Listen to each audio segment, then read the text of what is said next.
Welcome to the Accidental Experts podcast. I'm your host, Bryce Hamilton. I'm a licensed clinical social worker and a child and family therapist. I have been in practice for over 15 years, and I'm also a mom of 4.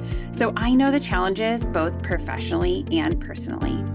I'm so glad that you're here today to grow your parenting toolbox. Please come as you are and be ready to learn. My goal is to make you the accidental expert so that you can raise healthy humans. Hi, everyone. Welcome back. I'm so glad you're with us today. So we're going to be talking about how to not mom alone. And I think this is such an important topic because often, I don't know about you, but it can feel like you're doing this parenting thing all by yourself and you're struggling and you don't know what to do. And we have Vanessa Bennett, who is a licensed marriage and family therapist, here today to talk to us about this important topic. She is a licensed depth psychotherapist, an author, and a facilitator known for her no nonsense, yet compassionate approach to healing. She is the author of The Motherhood Myth and the co-author of It's Not Me, It's You, a former New Yorker turned Angelino, now practicing internationally. Vanessa leads transformational retreats and workshops rooted in the Jungian and depth-oriented psychology. She is also the founder of the Inner Compass Academy, a depth-based training and coaching program, and hosts the Inner Compass podcast. Through her writing and teaching, she supports both personal and collective healing, helping people break generational patterns and awaken the way to harmful social systems and how they shape their lives so that they can reclaim their agency and live lives less from conditioning and more from choice. All of that to say, we have an awesome interview coming up. I am so excited to welcome Vanessa. Thank you, Bryce. I'm excited to be here. Yes. Okay. So we're going to be talking about motherhood, which is something personal to me, personal to you. And I think personal to so many people of we often go into this time of life, right? And I joke that people are like, when are you going to have kids? And then that's where the support kind of ends. They're like, do that thing and then see ya. And so I'm glad you're here to help us navigate this part of motherhood because it's so complicated. It is. And that's a good way to put it. It's the expectation that we follow the blueprint, that we check the boxes, that we do things in the right order. And then we do. And then we look around and we're like, where'd everybody go? Yes. Right? Exactly. Okay. So this is such a good segue into something I was wondering about. You talk about not doing this motherhood part alone, right? And that we're not meant to mother alone. Why do you think our culture has moved so far away from this supportive culture of supporting each other in this journey? I mean, if I could use one word and then I'll elaborate, I would say control.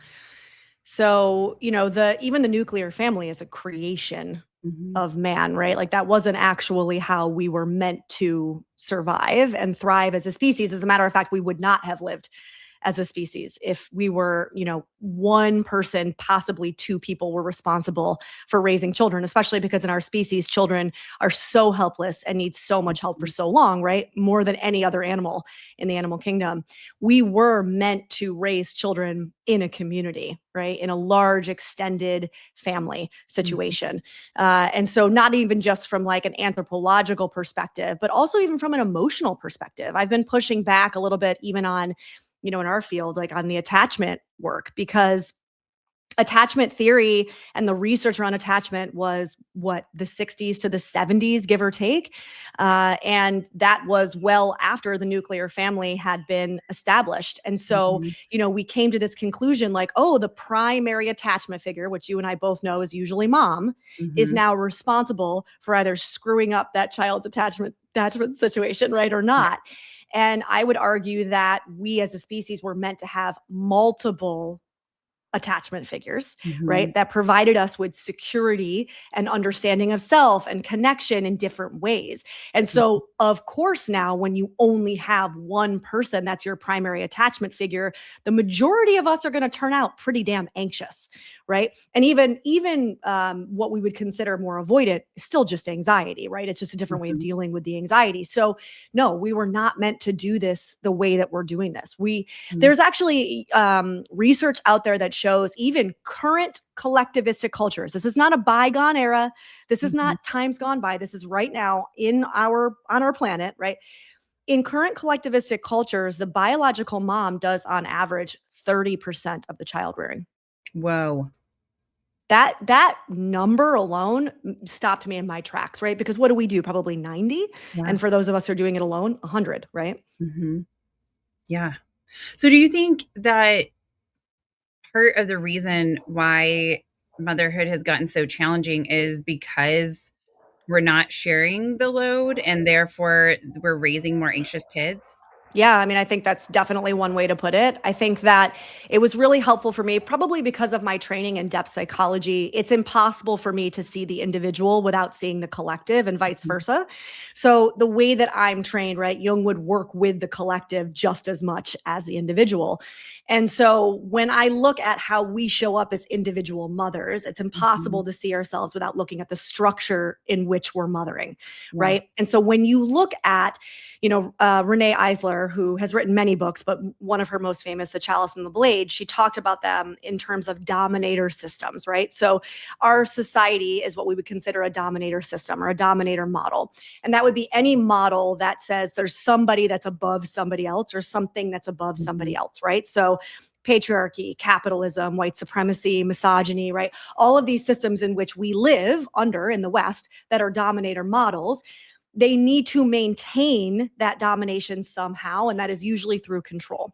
And so one of the easiest ways to control more than half the population is to create a sense of isolation, a sense of overwhelm, a sense of not being able to do it themselves because they're just not designed to, and a sense of shame, right? So, well, if you were a good woman or if you were a good mother, you'd be able to do this by yourself and not feel bad or guilty or overwhelmed by it, right? And so it's this like dangling carrot that we hold in front of mothers. And it's just this perpetual state of, I'm not doing enough, I'm not good enough. But if we looked around and we started to before we started recording, we said around the age of 40, women start to look around and be like, oh, this is kind of nonsense, right? Like what's going on? If we did that a lot earlier, we would probably come together and actually start to change the systems, but many of us don't really question them.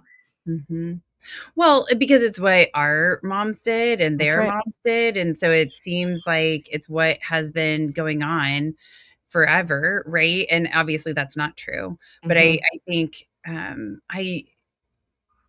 it's interesting. At one of my kids, I have 4 kids, and the oldest is in middle school. So we're covering lots of school systems. We love it.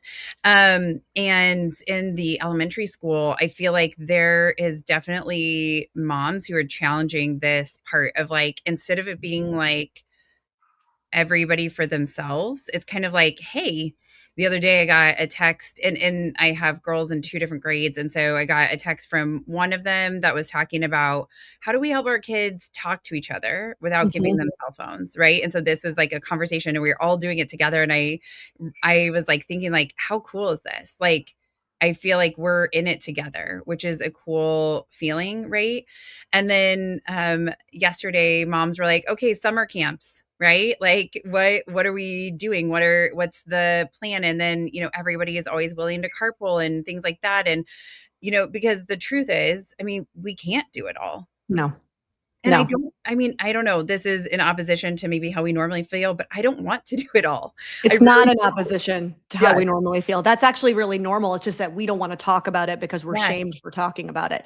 I regularly say, and I've been saying since my daughter was an infant, I love my daughter. I do not love parenting. There are 2 very different things, and I will not feel guilty for saying the latter because people don't understand that not being able to admit that out loud is what is keeping us in this situation to begin with. If more of us looked around and went, I don't like this part of it. I don't want to do this by myself. I don't enjoy the having to meal plan 3 times a day for the rest of eternity. That doesn't appeal to me, right? Then we would actually come together and we might have another friend or another parent or somebody out there that says, I actually love that part. Maybe I can help you with that. You know what I hate? I hate carpooling. And you're like, I don't really mind it. cool. Yeah. Can you pick up my kid on Tuesdays and Thursdays with your kid? Right. Yeah. But we kind of get to the point where we don't make it to those conversations, the ones that you're talking about, usually because of that shame and that guilt. So I love that this new generation of parents, right? Like the elder millennials in particular, we're starting to kind of break down these systems, mostly because we did watch our mothers and our grandmothers struggle. Yeah. And we do have more language. We have more access to information now, right? And we can look around and be like, yeah, this is not interesting to me. I don't want to do this by myself. Yeah. Yeah. And the pressure to do it too, of like, I mean, a lot of the moms I know work, and obviously working within the home is, I mean, sometimes I'm like, I would rather go to work. Yeah. Right? Like I want to actually leave my house. Yeah. Right. Like, and that some people feel differently. Like, I don't want to leave my house. I am one who's like, see ya, going to work. Right. And I love that. And I know that like I miss my kids while I'm gone, but like, in order for me to do meaningful things, I have to, for me personally, I have to be more than just a mom. Yeah. Well, and this is the thing, you know, I actually talk about this in my book, but I talk about this with clients a lot. It's not about you have to have a job necessarily outside of the house, right?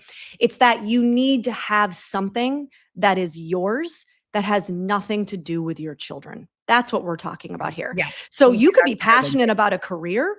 You could be passionate about a hobby, about art, about, you know, being, let's say, a social organizer, and you're the one that gets all the girls or the guys and girls, right? Like the friend group together. I don't care what it is, but have something that lights you up, that gives you a sense of aliveness outside of your children, right? Because number one, it is way too much pressure on anybody to be the source of your happiness and the source of, again, like what fills you up in this world, right? It's too much pressure for anybody. But also number two, we have to remember that our children learn by what they see, not by what they hear.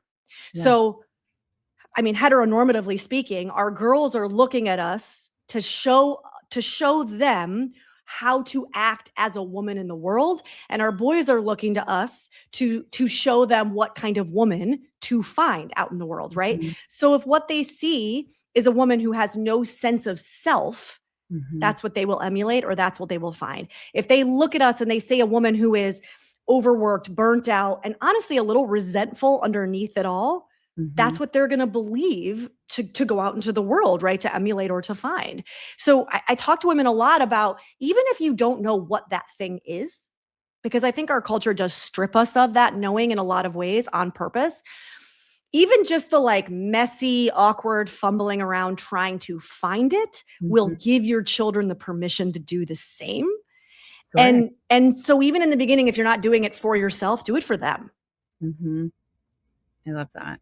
Yeah, that is so good. I had a patient situation, gosh, it's been probably 2 years ago, maybe somewhere around there, where she wouldn't talk to me. Like she wouldn't say anything. And so I was like, what do you like to do? And she was like, watercolor. And I was like, deal. Right. I'm like, I don't know how to watercolor. I felt like my mom, who has passed away, was kind of laughing at this because she tried to get me to watercolor with her because she was amazing at it. So anyways, and I fumbled. It looked ridiculous. And of course, I had this patient who is like amazing at watercoloring. And I'm like looking at her works and I'm like, yeah, this is a mess.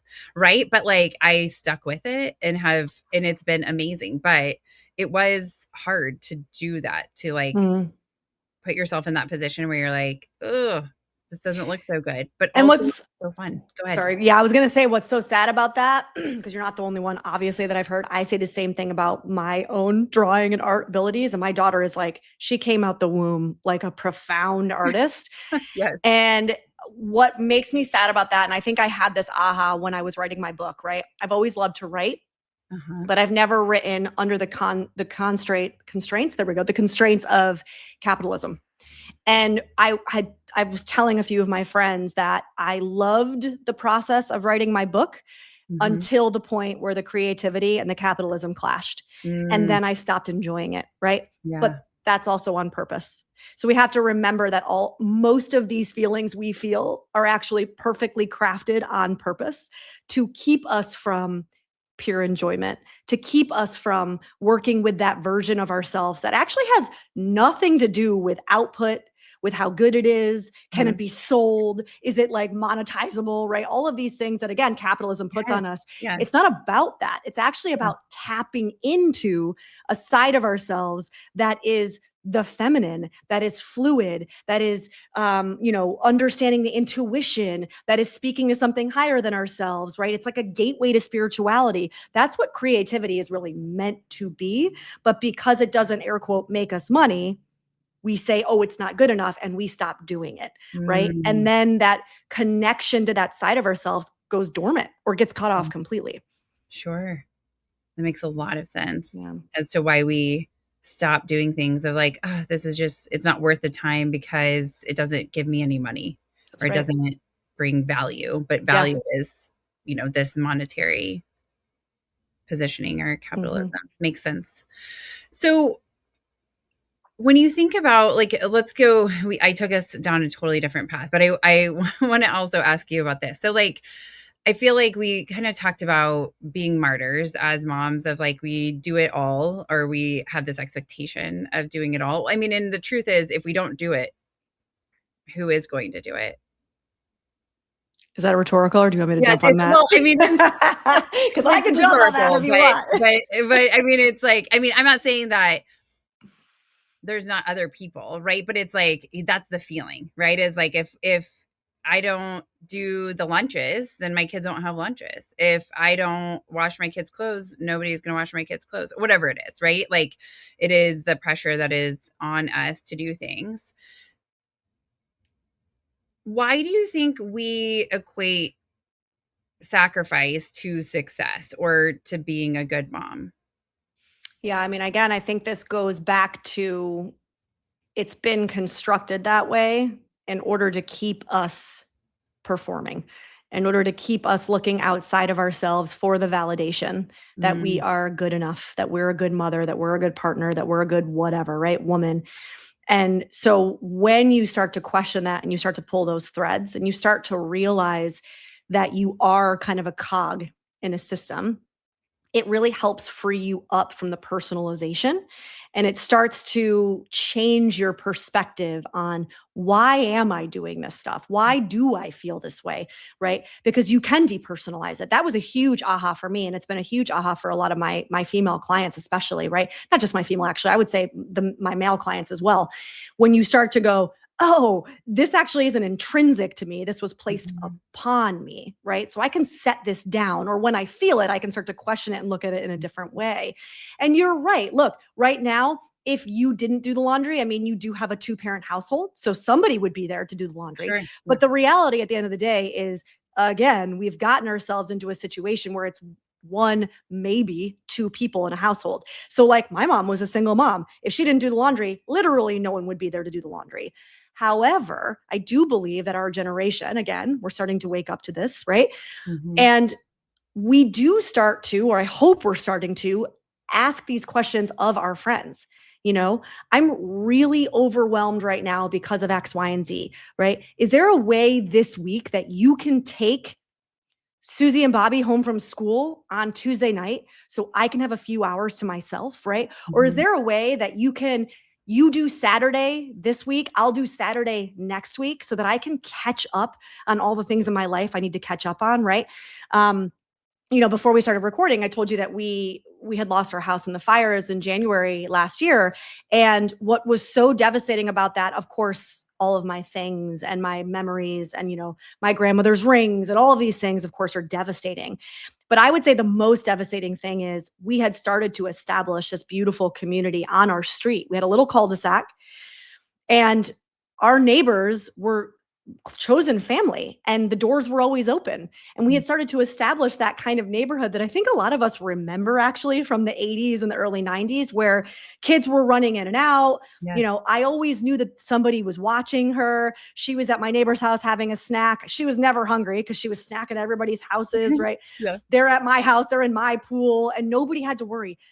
That is what we lost. And that, I think, is what is so devastating, because we were building that one brick at a time. And we were doing that because of exactly what you're saying, because all of us as parents were committed to this idea that our children would not see us be in a perpetual state of sacrifice, because we didn't want that to be the blueprint for their life. Mm-hmm. Yeah, totally. Which I think really, I mean, I think about that in my own life of like, I Mm-hmm. don't want, especially my daughters, but my sons either, to feel like sacrifice is the way to success. Or, Mm. but I think it's also, I mean, thinking about what is the definition of success, right? Like there That right. is That's right.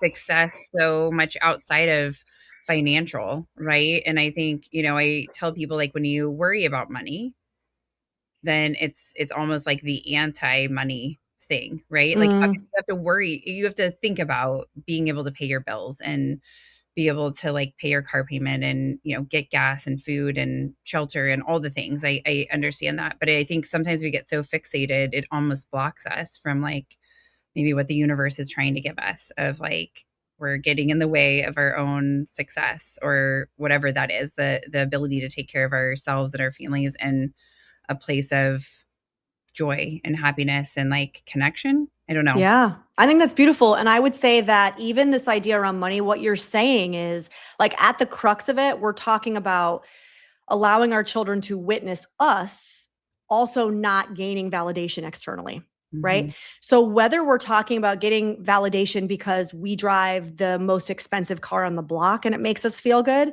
I would say that's the same as I'm going to get external validation because I don't believe that I'm intrinsically valuable as a woman, as a mother, unless I'm sacrificing myself. Mm-hmm. Right. At the end of the day, it's all external validation. Yeah. Right. And so much of what I talk about and kind of the flag that I've been waving for years in my career has been around this understanding of us as a codependent society.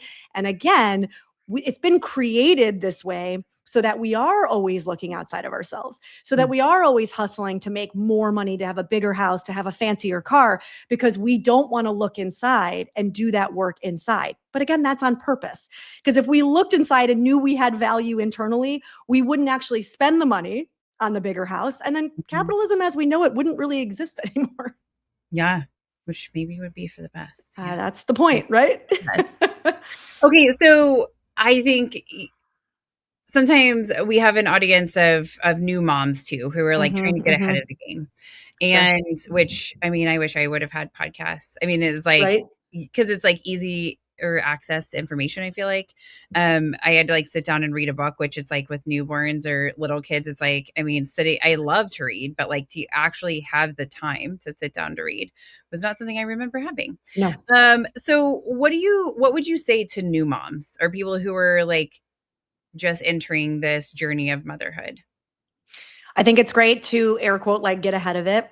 I think again, I think understanding out the gate that number one, you are not alone in this. You're not, air quote again, crazy. There's nothing wrong with you. If you're feeling overwhelmed, like you can't handle it, like you're not good enough, just know that's entirely by design.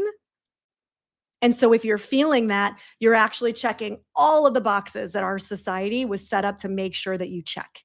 Right. Mhm. And so have that be permission giving. So when you start feeling that way, hopefully you can take a beat and be like, whoa, whoa, whoa. I see what's going on here. Mhm. I'm feeding into exactly the society that's right. I'm meant to feed into. What else could be true? Yeah. Right? Who can I ask for help? If I know this is not the way it's meant to be, what can I do about it? How can I attempt to change it? Right? And again, this is the questions you and I were just saying. Can I ask somebody to come over for a couple hours on Tuesday to help with whatever? Right? Can I lean into my partner more? Can I lean into my neighbors more? Can I lean into if my parents are close by, my mother or my father more? Right? And not feel like I have to do it all alone because that's a trap. Yeah. Right. So I Well, would say that's the biggest part of it. yeah, I was thinking about so when both my husband and I are at work, we're not even to the place where our youngest is in school enough to um not have somebody home, but like somebody has to pick him up from school and all the things. And so we've had a nanny for many years. And, I felt guilty about Mm, that. Like there's the moms who can pick their kids up from school every day and drop their kids off to school mhm, every day. And right. And I'm like, and I like doing that, but it's like not my favorite thing, mhm, right? Like I don't, and I work, 3 to 4 days a week and then I'm off, I get like at least one weekday normally where the kids are in school, and I like dropping them off for like that one day. Yeah. Like that brings me joy, but I don't want to do it every day. Mhm. It's like a stressful part of her day too, right? So it's like, Mhm. but I was like, somebody had said to me like, "Oh, you have a nanny, how lucky." And I was like, "Well, I don't know what the alternative is. I mean, I guess I could hustle to get the kids to a school and, after school programs or whatever, right? Like I Mhm. could do that." But then I was like, I don't really want to. And I Yeah, and remember look, that feeling. Yeah. they say lucky. I mean, you and I both know that there's a lot of people that that's not even an option for them, Yeah. right? Financially, like they would Yeah. love to have that, but they Sure. can't afford it, right? Exactly. Yeah. And I think about Trevor Noah. There was this clip that I saw of him a while ago where he was talking about exactly what we're talking about, and he was saying how society is essentially, I'm going to butcher exactly what he said, but basically what he was saying is we are born into this community, like this is the way we're meant to be. And then capitalism, what it does is it actually takes that away from you and then it sells it back to you. Mm, So like community support is taken away from you, but then sold back to yeah. those who can afford it as nannies and housekeepers and people who can help you cook and people who can help you Yeah. clean. When Yeah. that was actually something that everybody used to just share Yeah. as just part of living together as a society, Yeah. right? And I thought that was so profound because he's like, even in that, we have to question why some people can afford it and some people can't, because it's being sold back to you as something that's like an extravagance or an add-on when we shouldn't even be paying for it to begin with.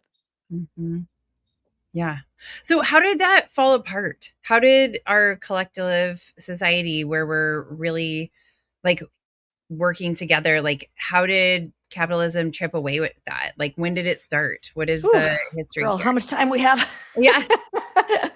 I mean, look, so in the book, I'm a history nerd, right? And so this book, although I'm a therapist first, I am somebody who's constantly questioning how did we get here? Right. Mhm. Because again, for me, I find so much power in the depersonalizing of, oh, this was actually created on purpose. Right. Yeah. And so what I started doing, and I wrote this book. I had a friend who's an author say to me one time, I was struggling with the why or the writing. And she said, write the book that you wish you had.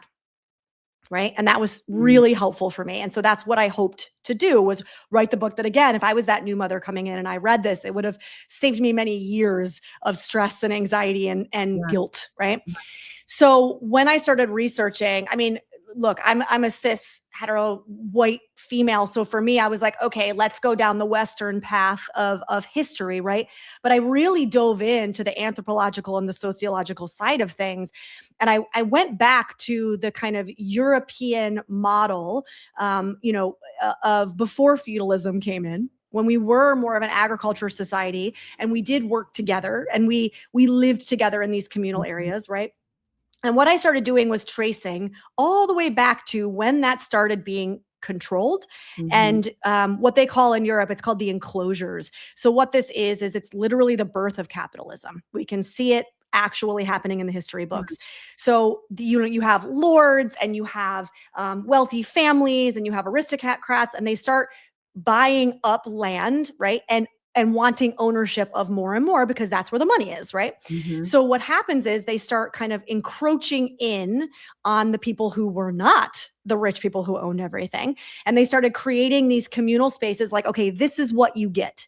This one area is the area where you can come together as a community, right? And so for many generations, we had these communal spaces where we would raise our children together. We would sew together. We would clean together. We would, handle the animals together. Everything was done in these communal spaces. Well, in closing in on that, they started buying up and encroaching on that land until there was no more left. Right around this time, you start to see, I have a section of my book where I call it bringing women inside. So you start to see where we started to place value on some labor and devaluing other labor, right? So labor Mhm. inside the home versus labor outside of the home. Mhm. And by the way, women used to labor outside of the home just as much as men. But at some point, there was kind of a line drawn in the sand where we said, no, no, no, you do this and you do this. This Mhm. has value and this does not, right? So we started separating women. So we would always be in community and in a support network of community. And that started getting a little dangerous because we would be able to gather around and be like, hey, I don't want to do this. This is nonsense, right? Let's gather, let's share the load so that we have time to focus on ourselves. We have time to do our art, right?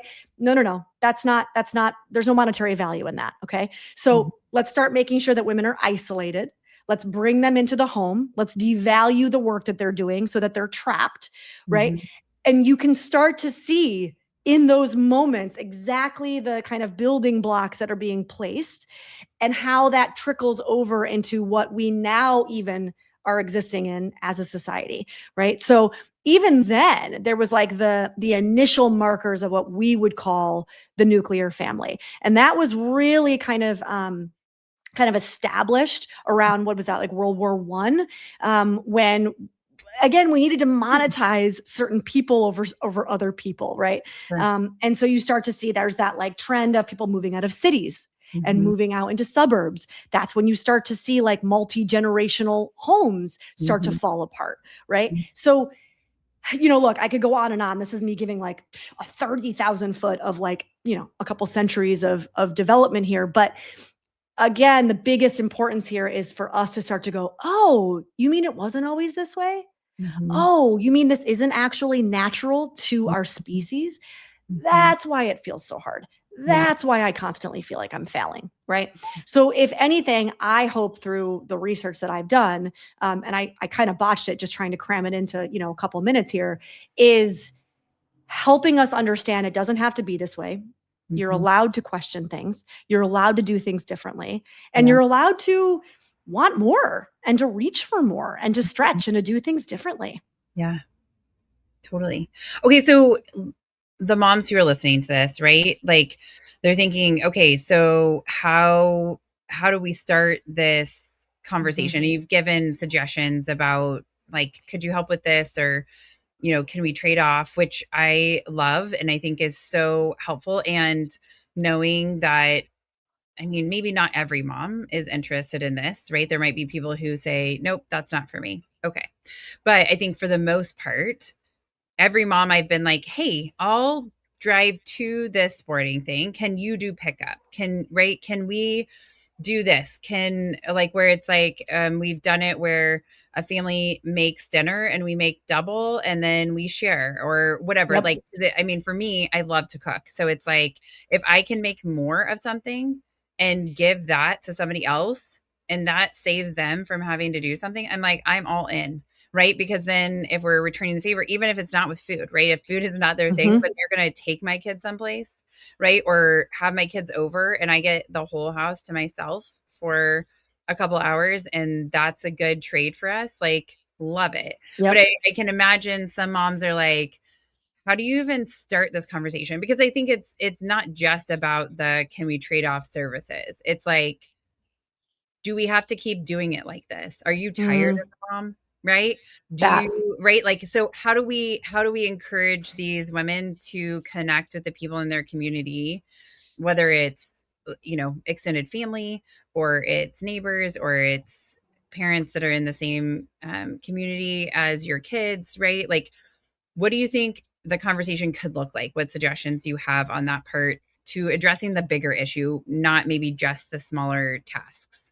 I mean, I think you nailed it when you said, can we just all look at each other and say, this is really hard. I'm struggling. Are you struggling? Right? Yeah. Because, you said maybe not all moms, but I would venture to say I have literally never met a mother who didn't in some way feel overwhelmed, burnt out, like they can't do it all, like they're failing, right? Not one. So I think it's this like letting the mask down a little bit, letting ourselves be seen as a messy human being. Yeah. And we're terrified of that, right? And that I understand that. And also it will never change if somebody doesn't look around and go, hey, anybody else feeling like this is kind of nonsense? Anybody else feeling like this is just not the way it's meant to be, right? And I'll tell you that even just the responses that I've gotten to the book clearly shows me that this is a common feeling. This is a common thread, right? And so I think it has to start there. So before we even get into the technicalities of, to your point, can you do pickup on Tuesday if I do drop off? I think it's actually having honest conversations with the people around us and starting to establish those deeper relationships with the people that are willing to have those honest conversations, right? And not everyone is. And that's not like a failure of character, and it's not like they're lying. It's just that everybody's going to be in different places as far as their willingness to be honest, their willingness to be seen, right? Their willingness to ask for help. I mean, these are all individual journeys that, like you and I know, we work with clients around all the time. Sure. So don't even personalize that. Just find the people that are willing to actually go there, and then start to establish, like what I was saying about that street that I had, start to establish those relationships, because that's going to be your lifeline, truly. Yeah. I mean, so how have you done it for you? Because I think about families too who have moved, right? Like, or, you know, military families or people, just random circumstances, different jobs, whatever it is that happen, and they have a community. Maybe that's where their family is from, and then they have to move to a new place. And so I think about the difficulty of starting over, right? It's hard for the kids. I mean, it can be beautiful, right? I think, but like the idea of starting over can be so challenging. How have you done that have you started to establish a community where you live now? Yeah, we have actually. And I mean, it's not even just the idea of it is it's hard. It's overwhelming. It's difficult, right? Yeah. I think some of us are maybe better at it than others. Like, I've moved a lot in my life, same military family when I was a kid. So I got very used to getting outside of my comfort zone and reestablishing connections and friendships. But my husband, I mean, granted, he's pretty much from LA. He's been there since he was like a little kid. And he's never really moved anywhere. So it was new for him, right? So we came in very different in that way. But yeah, we have started establishing community. I think at this point, my daughter's only 5.5, but I think just even as a person pre-motherhood, I've done so much work on not allowing the constructs of society and the shame-based ways that I think we're controlled as people to hem me in, that I don't have as much issue anymore of being the first mom to step foot and be like, hey, anybody else struggling? Oh, you think this is nonsense too? Cool. Let's have a coffee today so that you and I can brainstorm how we can make this easier for each other, right? But I've done a lot of work around the guilt. I've done a lot of work around, I don't care how people see me. I don't care if another mom is like, oh, she's saying that she doesn't like parenting. Clutch my pearls. What a horrible person. Cool. You can think that about me. I actually don't really care, right? Yeah. And it's no judgment on you. I just know you're not my people right now, right? I'm going to go over here to the other woman who's like, hell yeah, what can you do about it? And then she's the one I'm going to grab a coffee with and start to establish a deeper relationship with, right? And so I think it's about putting in that work. I think that it takes a lot of work and a lot of effort to establish deep relationships. We all know this, right? And when you move, when you have to kind of uproot your life, it's going to take time and it's going to take effort, but there's really no way around that, right? I think I saw something recently that was saying like, we all say that we want community, but we don't want to be inconvenienced by the work it takes to build community, right? And you actually can't have one without the other. It takes work, right? And you know this. Well, and I'm just thinking about too, like, oftentimes I'll have patients say like, I just don't want to be a burden. Right. And I remember that feeling. And, I said to you at the beginning, and my listeners know, my mom died about 5 years ago now. And my mom was like my person for all the things. Right. So like, and I had other people, but like, she was the person where it's like, hey, my husband and I want to go on a date. Could you watch the kids? You know, like I need help grabbing this thing. Could you get it? So she did a lot of those things for me. So then when she died, it was like, well, now what? Like, how am I going to fill that void? Yeah. And I kept thinking like, I don't want to inconvenience people, but like simultaneously with her dying, I also became pregnant and also had cancer. So it was like the universe being like, guess what, Bryce, you're going to figure out how to do this. Better ask for help, girl. And I did. And I learned Yep. how valuable asking for help was. And that like really people want to help.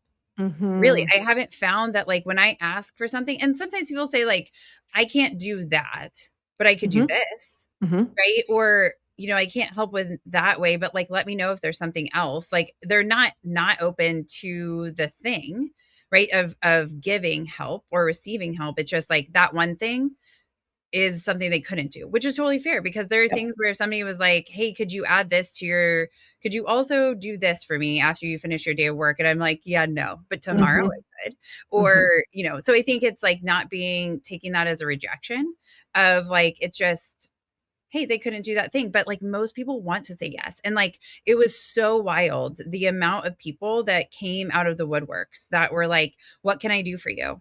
Like, can I mow your lawn?" And I was like, what? Like, and they're like, we know you're going through a lot. Could I do this? And I was like, sure. Like, it was so foreign to me to accept Mhm. that kind of help. But do you know how it was so amazing? And so Yeah. then that totally transformed me to being like, I can ask for help for anything. Yeah. Yeah. I mean, it was the same with us after the fires, right? The Yeah. way that people stepped up and, helped and came into our lives. And I mean, I had a friend who said to me, this sounds silly, but it's actually not. All of the women that she was close to, this close group of friends that we had, we lost all of our makeup, for example, Yeah. all of our skincare, right? Yeah. And she said, here is something I can do. She said, you all send me lists of the brands that you like. She literally put together an Excel sheet and she started reaching out to these brands and being like, here are the women who have lost everything in the fires. Are you willing to donate this? No, cool. I'm going to reach out to another brand. Cool. Mhm. And she did this Excel Oh my sheet. She gosh. gathered all of Yeah. these products for us, handled the shipments, essentially divvied everything up, dropped them at our houses. Like, you would never have thought about that. What do you mean? Mhm. Makeup and skincare. But do you know how No, but important and oh helpful that my was? gosh. Yes. And so And to how your point, adorable it it might not be that she was cooking us dinner because she had a kid too that she was like trying to manage and take care of. But in between her work schedule, she was reaching out to these brands. Yeah. Right. And so there's that. It's like, take it. Everybody is going to have something Mhm. different to offer. Sure. Right. So to your point, not taking it as like a rejection. But also I think you landed on something that was so important, which is the vast majority of us want to be of service. We want to help people. We want to show up in some way. Mhm. And somebody told me something a long time ago, actually, about my own mother, when I very much felt like I had to do it by myself and I couldn't ask her for this help. And I felt really bad asking her to help me with this. And somebody said to me, even though you're an adult, let her be your mother. Like, Mhm. you're not allowing her to Yeah. actually show up and mother you. You're actually blocking her from doing something that's bringing her joy. You're Mhm. preventing her from feeling that joy. And Mhm. that translates to all of our other relationships Yeah. too. And I Yep. think about that sometimes, right? Me pretending that I can do it all by myself, I am actually blocking that friend from Yes. feeling like they're of value, that they're of True. service, that they're a Yeah. good friend. And I don't want to do that, right? No. So Yeah. it's reciprocal in that way. Yes, absolutely. That's something that somebody said to me when I had cancer. And they said, like, I think it was actually my therapist, like, you're keeping your friends from Mhm. being able to show how much they mean and how much you mean to them. And Yes. I was like, oh, crap. Like, that is Yes. not the message I wanted to send to them. Like, I didn't want to bother them. And they're like, Mhm. that's not it. Like, to Mm-mm. them, if that was a bother, then they would say, sorry, I can't do that. Can't do that. That is, they are literally saying, let me bring you dinner. Let me help you do this. Can I do laundry for you? And I'm like, oh my gosh, like, I don't want somebody else to have to do my laundry. Like, like these things where it's like, but they wanted to, like, that was a way that they're saying, I am willing to show up for you like this, to show you how much you matter. And I find, I don't know if you agree with your experience of being sick, right? It was the same with us with the fire. There was something about when you have a pivotal moment like that in your life, right? Like a Mhm. major crisis in that way. All of the feelings I actually used to have about feeling guilty or Yeah. feeling like a burden, I'll tell you what, they went out the window. I was in a moment where I was like, yes, I'm just going to say yes to anything, anybody. Yes. Sure, you want to do that? Great. I started saying yes to everything because I just didn't have the strength or the bandwidth to even say no. So it was almost like the universe was like, now we're going to actually strip this away from you to give you like a cold shower around receiving, because I could not say no, because I genuinely, number one, needed every ounce of help that I could get. But I also just didn't have the strength to say no and pretend anymore. All the pretending just completely got stripped away. Yeah. It was so much easier. Yes. I think as I walked into it, because I think when you have cancer, and obviously I can't speak to everybody's experience, but like mine was kind of like hurry up and wait kind of thing, where it was like, we're in this like fast process, but like nothing ever happens fast enough kind of deal. And so there was like a little bit of time. So I had like this ability of like, well, I can still do things. Right. And then it was like, as things went on, it definitely got harder, and then it got better. Right. But I think, I think the asking part is really important too, though, because I think some people don't know what to do and they don't want to burden you. I don't know if this happened to you too, but like people would be like, just tell me what I can do to help.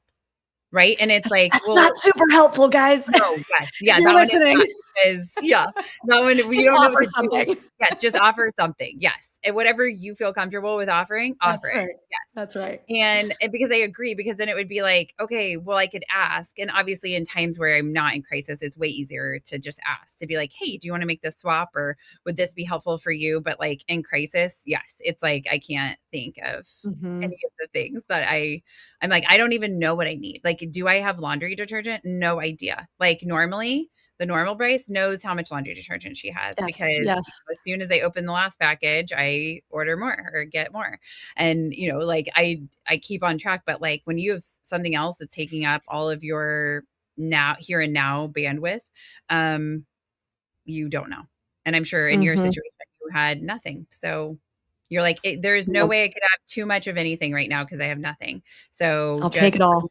We'll figure it out. We'll figure it out. We'll figure it out. And I mean, there is a difference in that situation, right? Like the explosion of reality very quickly versus like yours, which is the hurry up and wait. But I do think from an ego perspective, it's still similar in the way we can start to examine, right? The ways that we've been showing up that have actually kept us from deeper connection.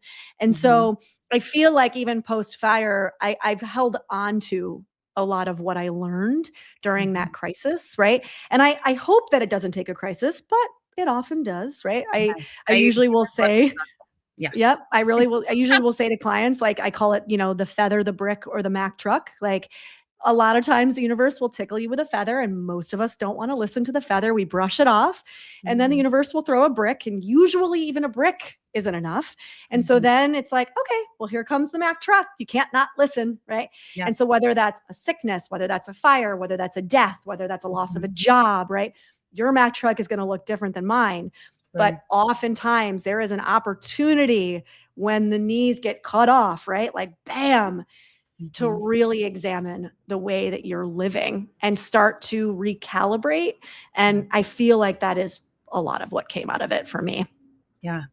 Yeah. And I think, yes, you're so right. Of like, sometimes I listen. Like, I'm better at listening now. I feel like, but you had that crisis. That's what I mean. Exactly. Yes. Yes. Yep. And I think so that has definitely forced me to grow, and in like the most lovely way. And I mean, it was awful, right? Like, don't get me wrong, like having cancer sucks, and it was hard on my kids and hard on my family and hard on me, and just like figuring out how to do things, and like hard on my patients, right? Like it was a whole process, but like I have grown so much through that. Like, so I'm thankful for what I learned, not that I went through it.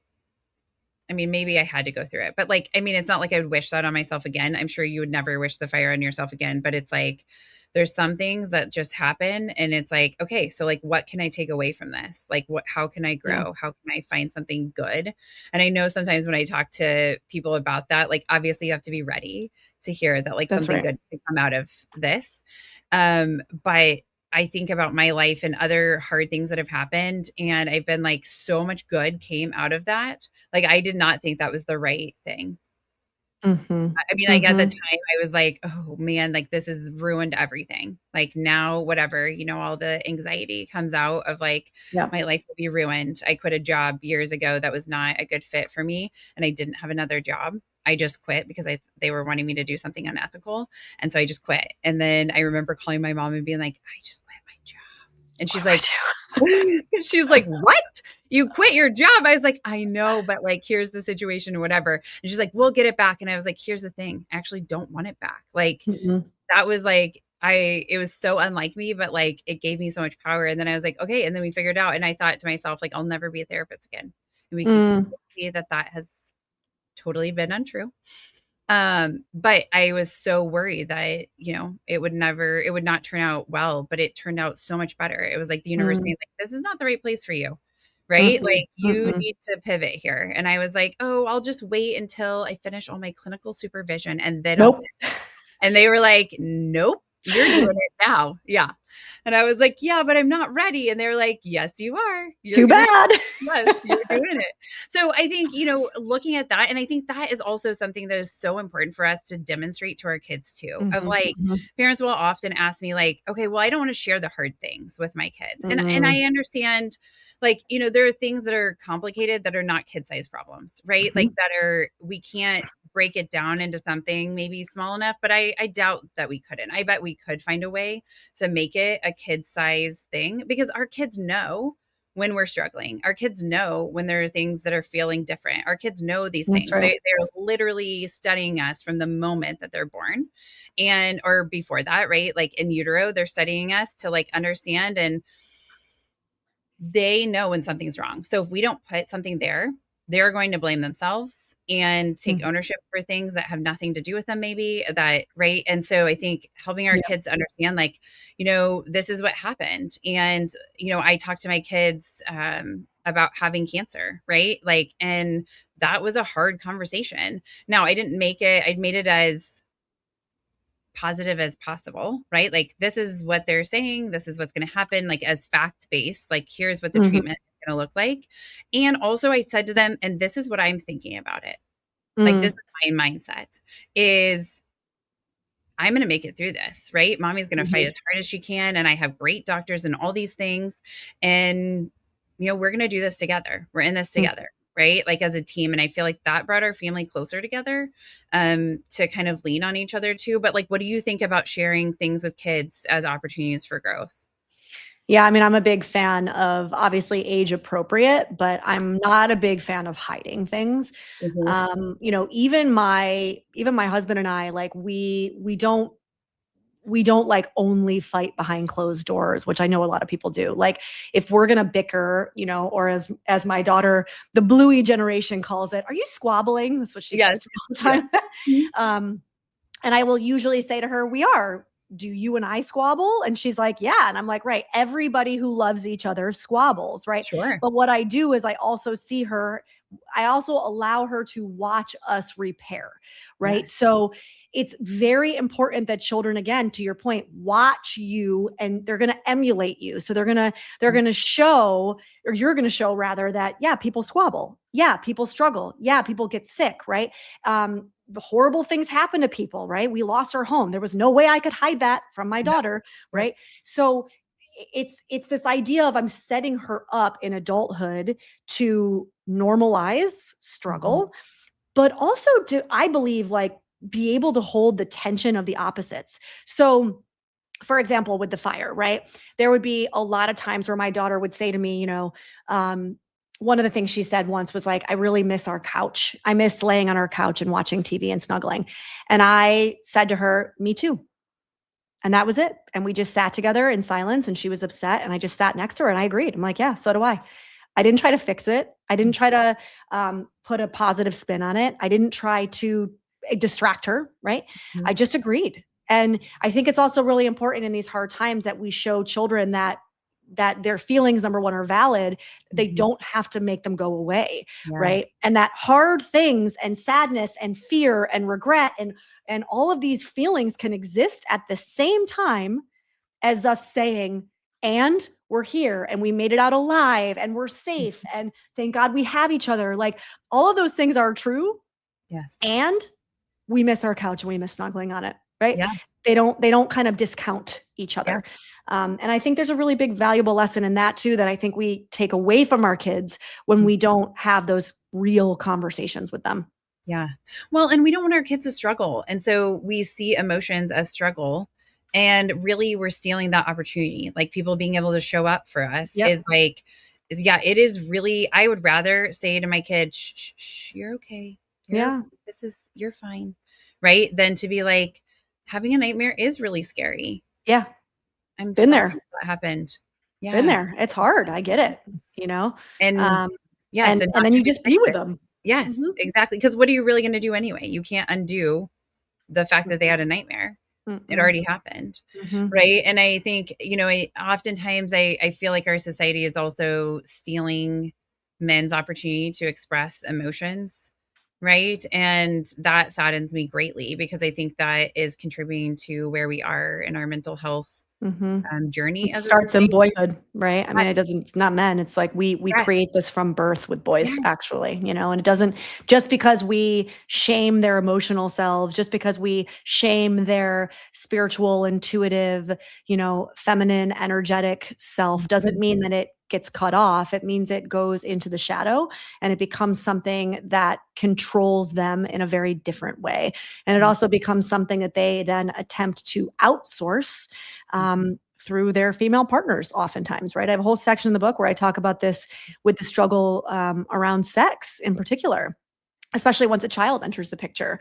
And I've done a lot of research around the ways that men actually outsource connectedness and outsource emotionality and outsource, again, spiritual connectedness to the women in their lives.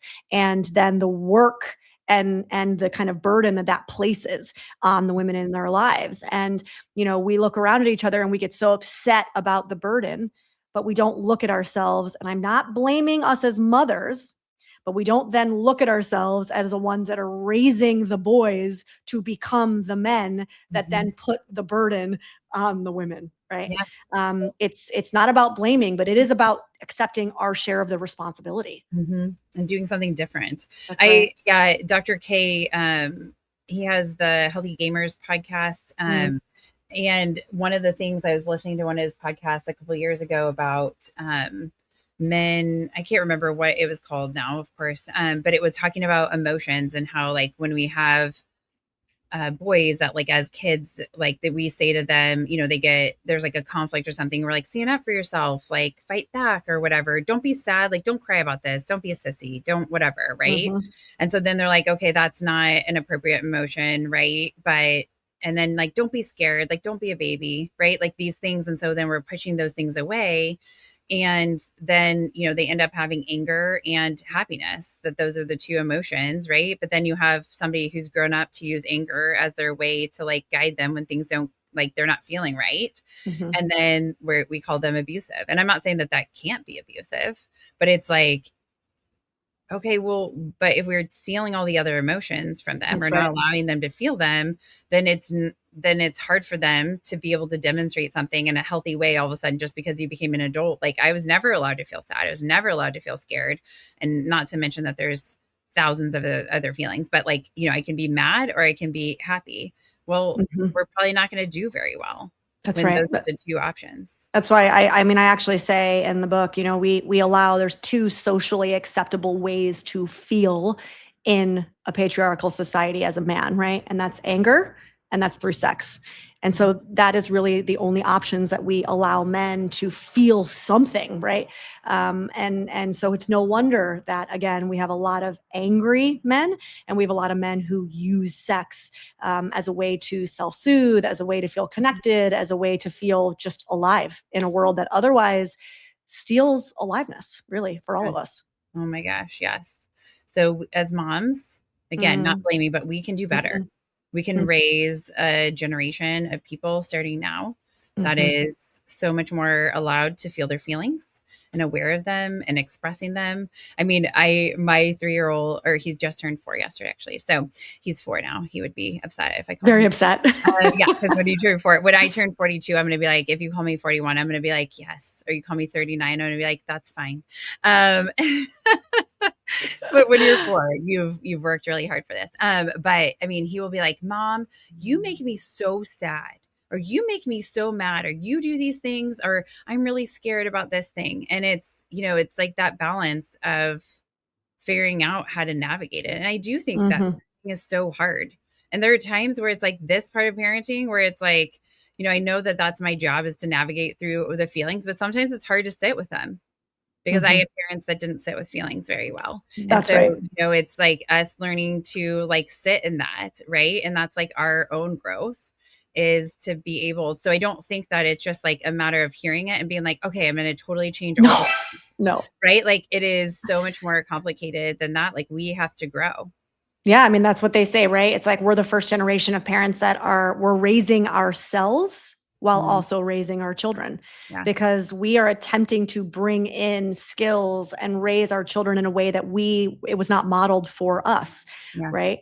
When going back to what we keep saying about, we watch our parents, not like listen to them, right? And so if you're struggling with it, like welcome to the club. We're all struggling with it, right? My daughter's overwhelming feelings, very big feelings, are hard for me because my big feelings were not allowed. So of course they're going to overwhelm me, right? And so while I'm allowing her to have her big feelings, I'm also sitting there simultaneously reparenting myself and attempting to soothe myself in the overwhelm and not shutting her down in order to make myself feel better. Right. Yeah. And so like, welcome to parenting right now in 2026. Yes. Okay. So can you give us a brief, like, what would that look like when you're talking to yourself? Because I think some people don't know how to do that piece of like reparenting yourself in that moment. Like your daughter's having some type of meltdown or big feelings about something, and you can feel in yourself that it is not, you are like, you want to be like, stop. Yeah. You're fine, whatever it is. And how do you do that? How do you talk yourself through that to allow your daughter to have her emotions, and also you to be able to like sit through that with her? I think it depends on the specific experience, because sometimes I'm actually able to really just hold space and not be overwhelmed by it. Yeah. So I think it's important for us to just really be the anthropologist of ourselves and pay attention to the whats, the whys, the whens that we do get activated, and question that and do our own work around that, right? Yeah. And in those moments when I do get really flooded or really overwhelmed, oftentimes I will actually just go inward and do right in front of her. My hands go to my body. I start to do some breathing. A lot of times I'll close my eyes. A lot of times I will say out loud, it's okay to have big feelings. It's okay to sit here and feel these emotions.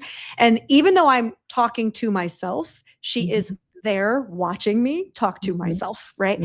And so it's like she's watching me soothe myself. And so there's two things happening. I am actually soothing myself so I don't lose my shit, but she is also learning from me in that moment how to do the same, right? And then once the emotions have come down, then there's always a conversation about it after. Always. I don't ever pretend, especially actually when I do lose my shit, because I'm not going to pretend that I don't. Of course I do, right? I'm human. Even more so do I come back and use that as an opportunity to be like, woo, I did not do my best in that moment. And I apologize, because you did not deserve to get spoken to that way, or you did not deserve for me to shut that down, or for me to bark at you, or for me to whatever, right? That was not cool of me. Here's what happened in my body and why it happened. Not an excuse, but I'm letting you know what was going on. And here's what I'm going to do better, or try to do better with next time. And I apologize. Right. Yeah. And, it's another thing I've heard, right? Like millennials are the first generation to apologize to their children. And I make it a huge point to apologize to her when I know that I've done something that wasn't cool. Right. Yeah. Which I think is hard, because like you said, our parents didn't really apologize to us. And I think even to this day, I mean, my mom's not here anymore, but like, not pointing at any fingers at anybody, but that part hasn't just like happened. Right. And so, I mean, it is hard because we didn't see it demonstrated. Right. Right. But like we were expected to apologize to our parents. We were expected to apologize to our siblings, but never were we really apologized to. So that's right. Yeah. Okay. So let's kind of, there's two things that I have on my mind as we're in conclusion. So like if a mom is like, hey, I've totally lost myself, right? In this parenting journey, which I think is so easy to do, right? Common. Yes. Yes. I haven't met a mom who hasn't had a place in their life where they're like, I've lost who I used to be. I Like, agree. I feel I like agree. they're far, like I can see her. She's way back there. And here I am here. What are ways that you suggest, or like, I think sometimes it's hard to imagine getting back to that. Like, how do I have time? Right. Like, and we talked about, using this outsourcing and how valuable that is, but like, how can they develop some softness and reconnect with themselves? What suggestions do you have for that? Yeah, I mean, I think a lot of it we spoke about in terms of needing to kind of like carve out those moments too. I think that unfortunately, because of the way our society is structured, oftentimes, especially in the beginning, it's more in like stolen moments, right? Like you have to really claim it and hold on to it like ferociously Yeah. actually. Yeah. Clarissa Pinkola Estes talks about this a lot in her book Women Who Run with the Wolves, where you have to actually fight for and guard your time like a wolf. It is that important, right? And it cannot be that you only find, let's say, moments of creativity in stolen moments. It has to be something that you fight for and that you guard with your life, because it is your life. And not only is it your life, it will be your children's life. And Mhm. so, look, in the beginning, when you're like, I don't even have time to shower, that's a little bit different, right? Just Mhm. know that that is a finite amount of time. You will come out of that, right? That is still the time where you ask for help. That is still the moment where you let your friend come over and start doing your dishes, and you do not tell her no. You allow her to help you in that way, right? Mhm. But once that initial kind of craziness has Yeah. passed, which we've all Yes. been through, Yes. I did um, shower today, just for the record. So like exactly. I do Same, get same. back to that You place. get Yes. there. It Yes. does Yeah. happen. And once you're able to do that, right, it does become something where you have to lay your life out and you have Mhm. to look at it and you have to say, okay, where am I going to insert me and my needs and my soul Mhm. into this life that we've created, and how am I going to defend it and guard it, right? Because again, I'm teaching my children that they are worthy of doing the same. And Yeah. so maybe there is, I don't know, I'm making this up, there's a dance class. Actually, I have a good friend who this has become her outlet. A few years ago, her children were little, and she said, there's this dance class that I really want to start doing. I used to love dancing when I was a kid, and I love the feeling of being embodied. And she started taking it on a Tuesday evening, and it would be hard. There would be things that they missed, or she missed, right, as a parent. Mhm. There would be times where she would have to fight with her, well, then husband, fight with her then husband about like, no, this is my time. I'm not Mhm. missing this class. This is important to me, right? Mhm. And there was a lot of fighting for it. And thank God she did, because it has completely transformed her relationship with herself, And I have watched her over the years. She does competitions now, and she's so passionate about it. And now what's funny is her girls, she has two girls, they're a little bit older now, right? We're talking 4 or 5 years ago when she first started this. They defend that time for her. Mm. They will actually say to her, there'll be a Tuesday evening where something is going on, and they'll be like, no, mom, you have dance on Tuesdays. You Yeah. go to dance on Tuesdays. That's important. Mhm. And they actually did defend it for her. And I love that, because as a mother to daughters, especially, what have we been talking about, right? What is she teaching them? Yes. This is your time, and this Yes. is for your soul, and you need to defend this moment, right? And so Mhm. now they're her defenders too, which I just think is so beautiful. Yes. That's so amazing. And Mhm. I think just try Yeah, things, right? Like you may not agreed. know what your thing You is. have no idea. That's Willing fine. to, yes, just try things, Yeah. right? Like remember Yeah. what you loved as a little girl or a teenager or whatever, and you may revisit those things that you felt That's like, right. oh, I was really good at ceramics, Yep. or I was, really good at theater. And Mm. you don't have to be really great, You just have to right? Like, enjoy it. You actually don't even have to be good at it. Just yes, does it bring you a sense of aliveness? That's yes, it. That's yes, the only box we're looking to check. yes, The rest of it is honestly just constructed again by our yes, society to keep you from yes. doing it. So I love it. So I think just be willing to take that and then set a time, put it on the calendar, tell your mhm, kids, tell your spouse if there's one, right? Like tell the people in your lives, like, this is what I'm doing. And I think, everybody has a different circumstance, but most people want you to feel that way. Like I know my mhm, kids, like when I'm like, oh, I'm doing this with this person, like they're like, it's good for you to have time with your friends. Mm-hmm. Right. And I'm like, yes. Whereas like before it was like, that's something that I didn't have enough time for. So I just, instead of just putting it on the calendar, I was like, I just don't have time. Right. And so now they understand, they love the play dates with their friends or having friends over or whatever. And so like, they know that that's important. Right. Mm-hmm. So it's Mm-hmm. like, that is the priority. And I love that this reminding people that we are showing them in our real lives. Like we can tell them what we want them to do, but that doesn't mean they're going to do that. Likely they're going to do what we're doing. They're going to model that. And so if you really want your kids to do better, we have to do better, right? Like we have to be thoughtful about that of like, what are we really modeling? And so I love that you brought that to the table today. So what is like one thing you want the audience to leave with as like we move forward with this? Like what is the most important thing that you want them to take away from this conversation? You can't fail at it. It's a lifelong journey. I mean, our entire lives were meant to be on a journey of discovery, right? And so you get to do a U-turn every day. You get to apologize. You get to change course. You get to try something different. You get to change your mind, right? And none of that is an indicator of failure. It's just what we're meant to do. Yeah. Lovely. Thank you, Vanessa. This has been Thank you, such Bryce. an amazing conversation.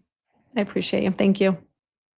Thanks again, Vanessa. What an awesome topic. I feel so invigorated and I'm so excited for my friends and family to hear this interview so that they can go out and create communities. I think that this idea of doing things together just makes sense. It just perfectly makes sense that we would raise our kids in collaboration and working together and do it collectively. So I hope that you have left this conversation with ways that you can create a community within your own system, and that you don't have to mother alone, that you can do it in a collective venture to raise successful and healthy kids. With that, I will say thank you so much for your time today. If you liked our show, please share this with another mom. I know that it would be meaningful to hear this episode and how uplifting and real Vanessa is and all the amazing tips and ideas that she had and just her real experience and how she has also lived this. And I will also ask that you subscribe to our show before you depart. If you'll just click subscribe at the top on the platform that you listen to, that would be amazing. And follow us on Facebook, Instagram, TikTok, and YouTube. And keep the emails coming with future topic suggestions to accidentalexperts@gmail.com. Have a wonderful day. Some words from our legal team.